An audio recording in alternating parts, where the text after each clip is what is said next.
I've been having such a great reading month for January. I've already tackled about like 5 or 6 books or so, give or take, and I'm so happy that I'm on top of my goal. I would love to reach 50 books or more for the year. The way that I've positioned myself for January, I'm glad that I've given myself somewhat of a jump start, a head start. I've never just like ran with it. And I love that the majority of the books that I've been reading have been fun, entertaining, escapism, just a good old time.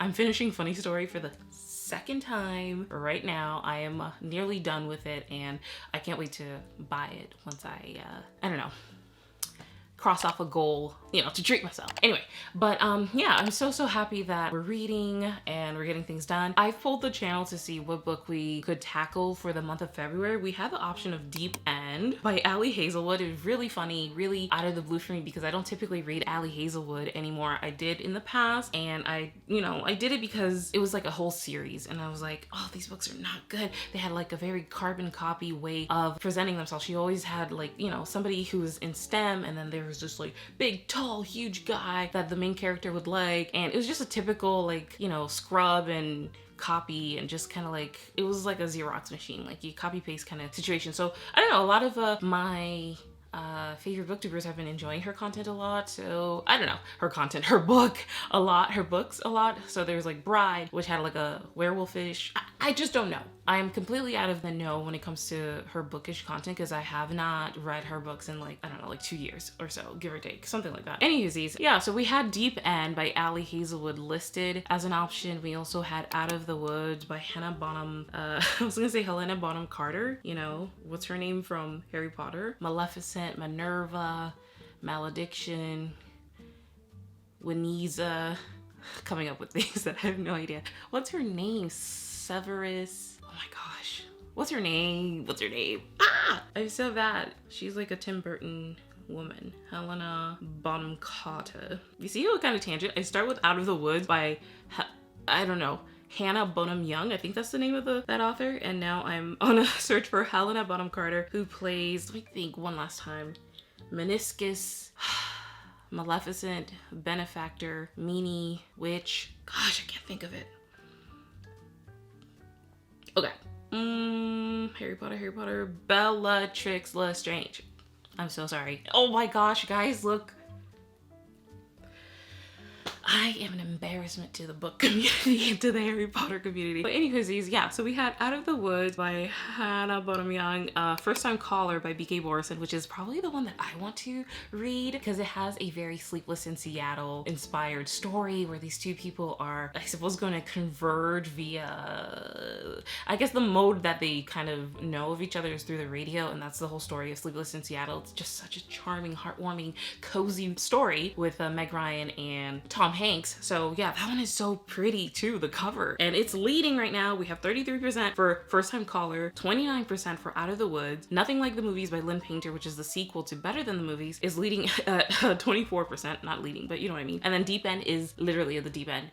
She's done. She's not gonna win. And I'm like, oh my gosh, my bookish people are so sweet and kind that they don't want to read this crazy salacious book. Because I'm looking at the cover, I'm like, what's going on there? What's going on there? So I'm kind of hoping that First Time Caller does win. Please go ahead and cast your vote on the community page so we can decide what we'll read for February. It'll be nice to just do a fun escapism, read a very sweet romance, hopefully. That'll be my first BK Borison. But anywhoosies, welcome back to the channel, and welcome if you're new. Don't forget to like, subscribe, and hit that notification bell if you enjoyed the video. So let's go ahead and get started with some of the reads that we are gonna tackle for the month of January. I was trying to keep it super small, but it got away from me. You just, as I said, you just wanna read everything.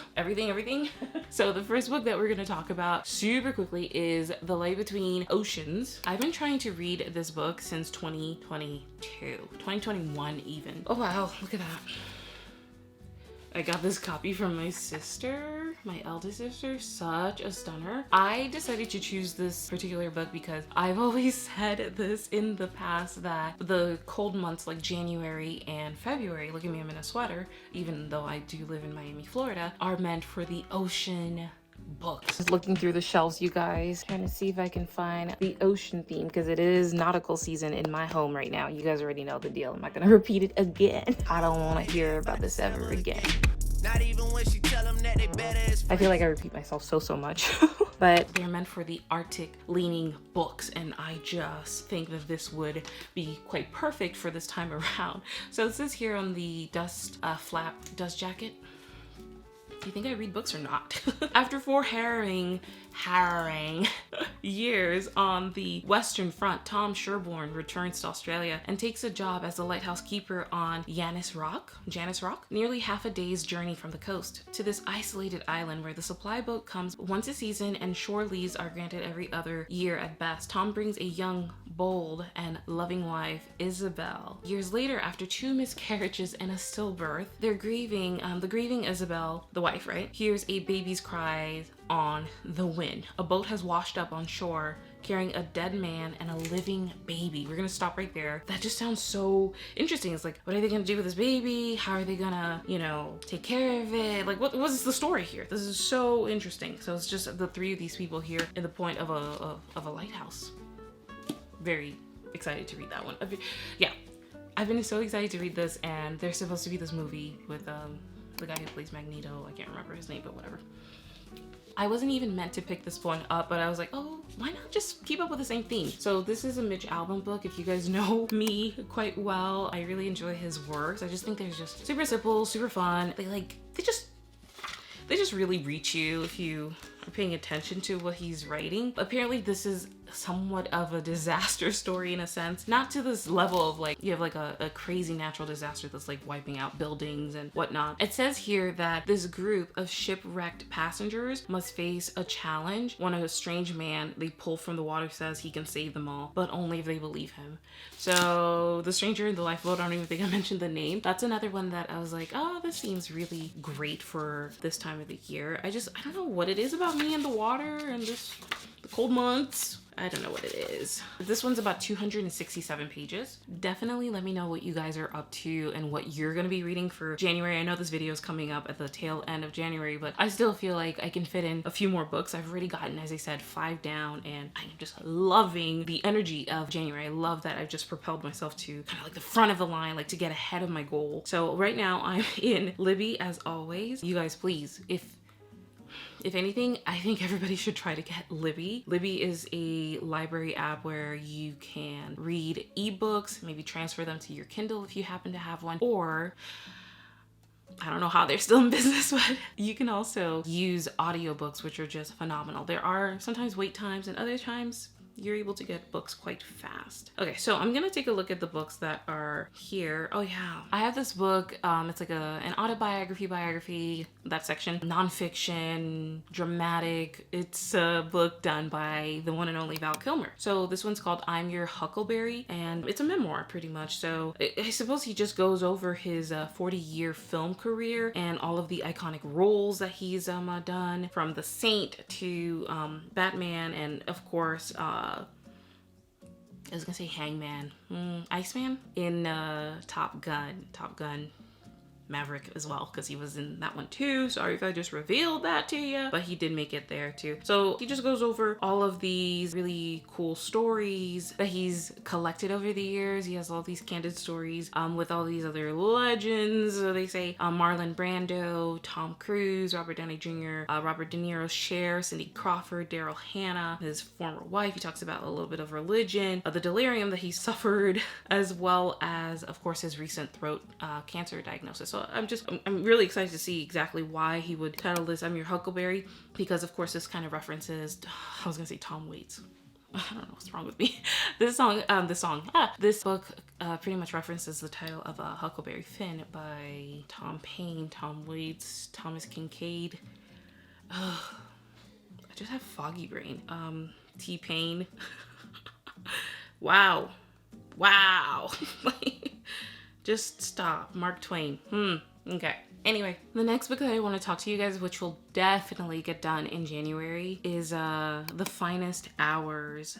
This is, let me see, there's a little bit more. It says the true story of the U.S. Coast Guard's most daring sea rescue. So this one is by Michael J. Tugias and Casey Sherman. So basically there's a winter storm, I think they call it the nor'easter, that happens in 1952 that pretty much has like stranded these like huge oil tankers Station Chatham, do you copy?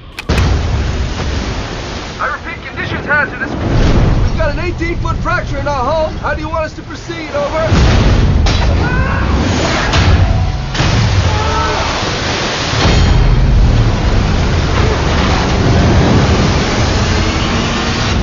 And I presume that people from the coast, from the mainland, have to travel in this very perilous, dangerous, freezing ice cold storm to go rescue these folks, these sailors. And I did start this like in 23. I have to remember what year we're in now. And I was just loving it to pieces. It really felt like expansive. It felt very cold, and there are a lot of like details to make you feel like you are part of this journey, part of this rescue effort, and how straining and strenuous this effort would be. So yeah, this book, The Finest Hours, it's a valiant attempt to rescue the souls huddling inside the broken halves of the two ships. So very excited for this. It gives me like, you know, Bermuda Triangle vibes, the Bering Sea, Deadliest Catch, the cold essence. Oh, and there's a Disney movie too with so many men.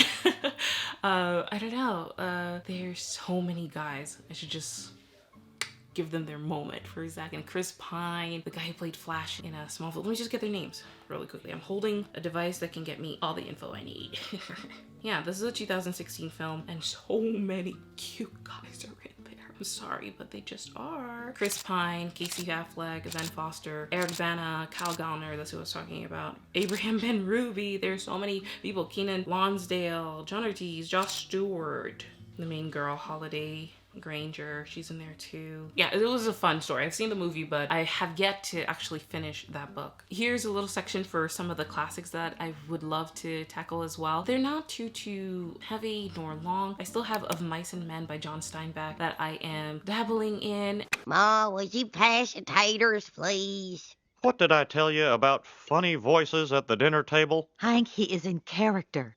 The Arlen Public Library presents Of Mice and Men. I'm one of the two leads. The play's about a hard-working regular Joe and his slow-witted friend. Break a leg, Hank.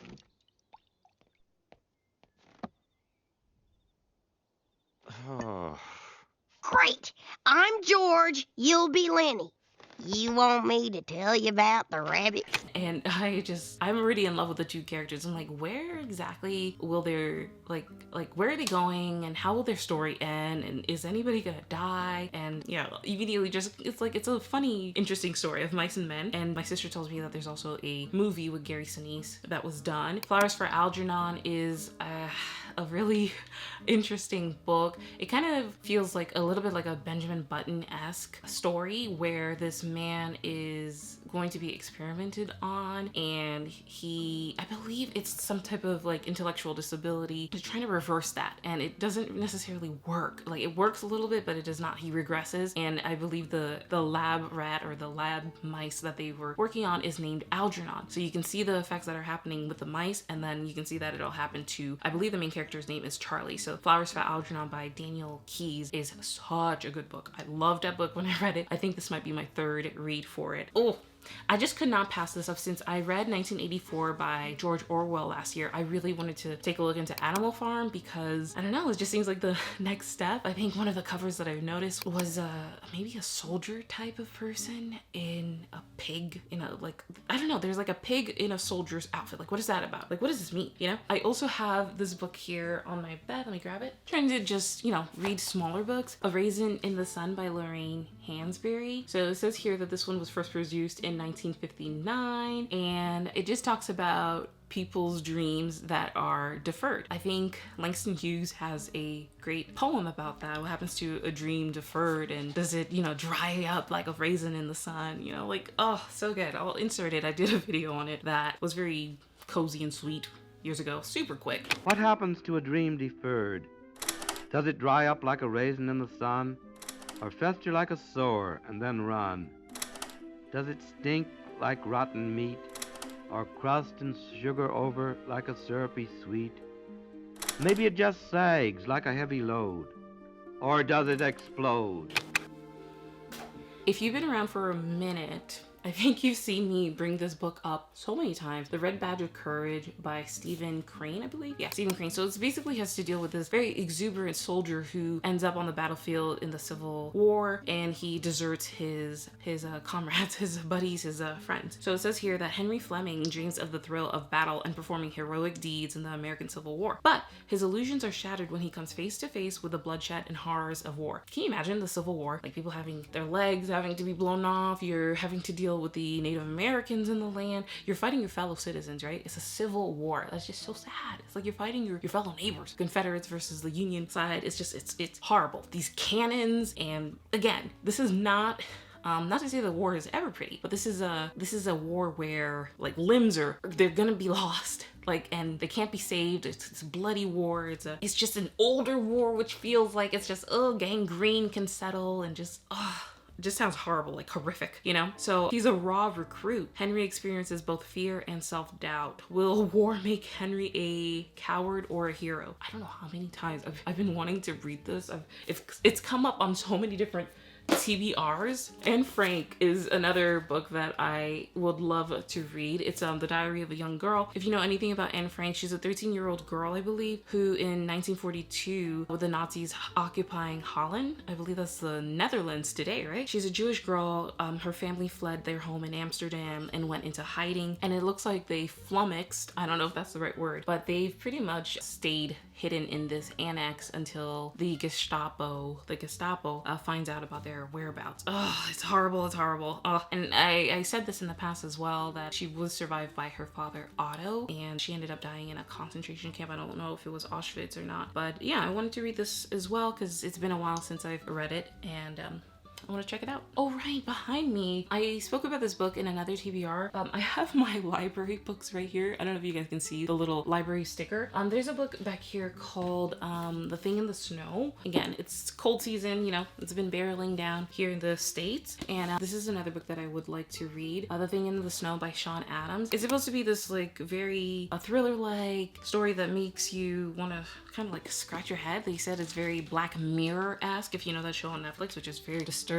It's a look into how these people are in this Arctic setting in this building where they're just tabulating how the building is surviving. Like they have the most mundane and silly tasks, and the main thing is that they see something out in the snow. They don't know what it is, but they are not supposed to step outside, and also they're extremely isolated, so it's just giving this eerie vibe. And I don't think they're supposed to drop the thermostat to a certain level as well, so that's really what it is. These people are like supposed to be in this research facility, and they are studying the sensation of coldness.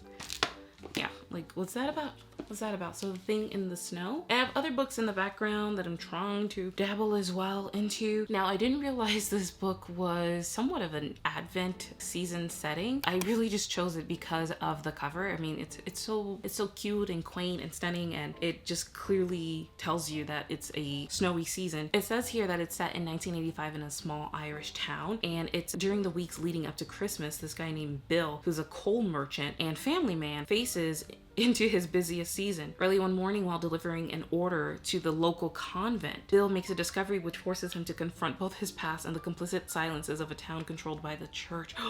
Already an international bestseller, this book is deeply affecting story of hope, quiet heroism. It's just, I don't want anything to sound like the drug heroin, you know? And empathy from one of our most critically lauded and iconic writers. It has a really great Goodreads rating, so I don't know. I know that it says here that it is leading up to Christmas, but I think I would still read it because it's like very small. It's super small. And it looks like, from what I've seen here, the man, Scarecrow, Oppenheimer, etc., Cillian, the Irishman, the actor, he is in possibly a movie about it, and that's so cool.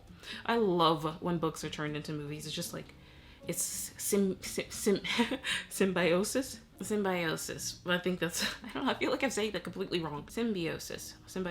A close, prolonged association between two or more different biological species. This relationship can be symbiotic, mutualistic, where both parties involved benefit from the interaction, or it can be parasitic, where one party benefits while the other is harmed. I think that's kind of cool. Okay, so just 2 more books that maybe you guys might be interested in. And once again, this is all tentative. There's no way I'm gonna be able to get to all of these books, but I just thought that it could be fun to add something like this into your list. Wilder Girls, I had started that. I didn't know how to feel about it because of, I don't know, just where the story was going. Like, I didn't really know who the bad guy was and who the good girl was and what was going on, but I was enjoying it, if I'm gonna be honest. So Wilder Girls is one book that I am still in the middle of. Hopefully it can be done in January. Just to give you guys a little bit, it's kind of like some type of a crazy virus. Think of pandemic, epidemic type of situation. A crazy virus has plagued this area and a lot of girls are kind of housed up in a boarding school, and it feels really like violent. It's like survival of the fittest kind of situation. People are not really necessarily looking out for one another and things get a little bit shady. So think of it as like Lord of the Flies, where you put, I suppose, people who, once were quite decent and civil and they turn to a barbaric state. They turn to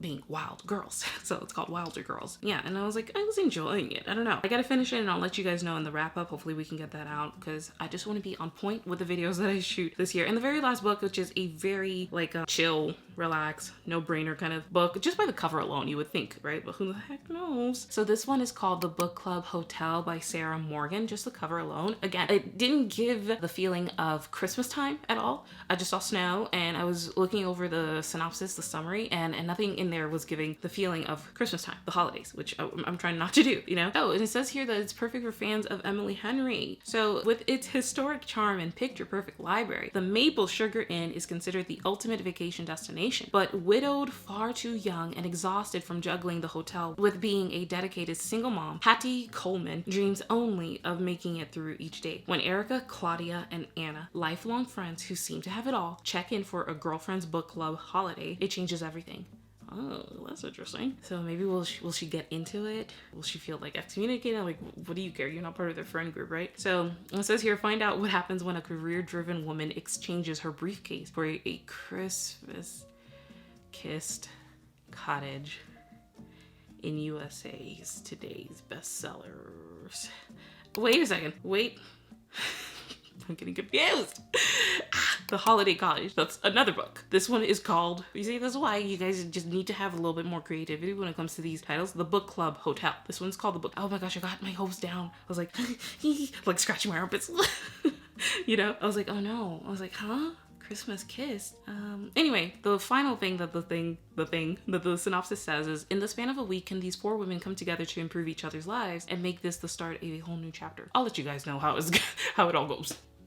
Well, I hope you guys recognize some of the books that I've picked for my January TBR. Naturally, we'll just read what we can and enjoy books. I'm gonna be DNFing things if I don't feel that they are worthy of my time, my eyeballs, my energy, my brain space, So yeah, let me know what you guys are reading for January, and don't forget to vote on the book club pick for February. This is always so exciting. I'm like in the background looking at the community page always, and I feel like this one's pretty, like winning.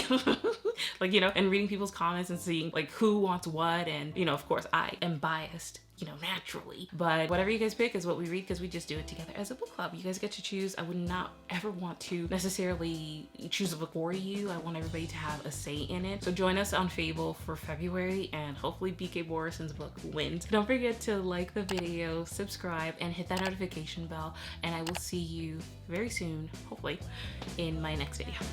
Bye.